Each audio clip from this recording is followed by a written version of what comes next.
السلام عليكم. النهارده اصحابكم للقريه الفرعونيه بالقاهره اللي صممها المهندس حسن رجب في زيارته لامريكا في فرجينيا. لقى قريه عاملينها نموذج لحياه القدماء عندهم.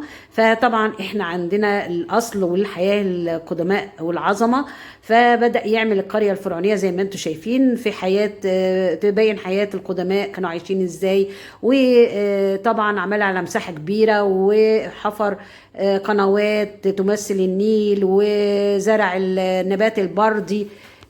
هنا طبعا نماذج للحياة كلها. هنا بيعمل تزرية للقمح بعد ما هم جابوه هرست اهي، بتهرس القمح تحت رجليها اللي هي الحيوانات، وبعد كده ياخدها يعمل لها تزرية يبدرها في الهواء، يعني يقوم يبقى الحبوب على جنب وهي على جنب. هنا هنلاقي العسل النحل طبعا بيهتموا بيه، وازاي كانت بقى الخلايا بتاعت العسل بيبتدوا يطلعوا منها العسل.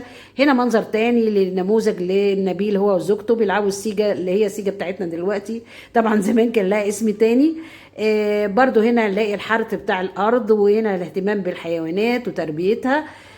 طبعا حرث الارض ده محراث من الزمن القديم طبعا، بيجروا بقرتين كده ويبتدوا يحملوا حرث الارض. وده نموذج لاستخدام الادوات ازاي اللي كانوا بيقطعوا بيها الخشب ويعملوا السفن والكلام ده، الادوات المستخدمه في ذلك العصر.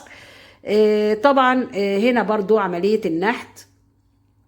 نحت التماثيل العظيمة اللي كلها فن. كانوا بيشتهروا طبعا بعمل التماثيل ودقة في عملها، وفي تشكيل التمثال بكل يعني الحاجات الدقيقة اللي فيه. فنانين فعلا. نيجي نلاقي هنا عملية تحنيط، وطبعا كانوا بيعتبروا ان الانسان هيعود بعد حياته دي للبعث، ولذلك كانوا بيحافظوا جدا على الجسم بتاع الميت. وبيحفظوا بقى الاحشاء بتاعته في قوارير جنبه في المكان عشان لما يعود للحياة يبقى كل حاجة معاه. زي ما انتم شايفين الادوات اللي هم بيحطوا فيها الاحشاء بتاعة الميت. قصر الفرعون بيبين قصة سيدنا موسى واخته بتبص عليه لما مامته حطته في النيل في القارب.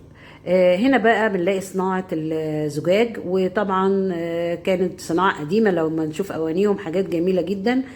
ودي القوارب الفرعونية اللي كانوا مشهورين بيها. وهنا صناعة الحاجات الحربية، العجلة الحربية ورا اهي، والأسلحة طبعا ده بيعمل فيه أقواس ورا اهي. ده طبعا معبد أبو سمبل. طبعا ده كان من المعابد المشهورة قوي. وده الإله آمون.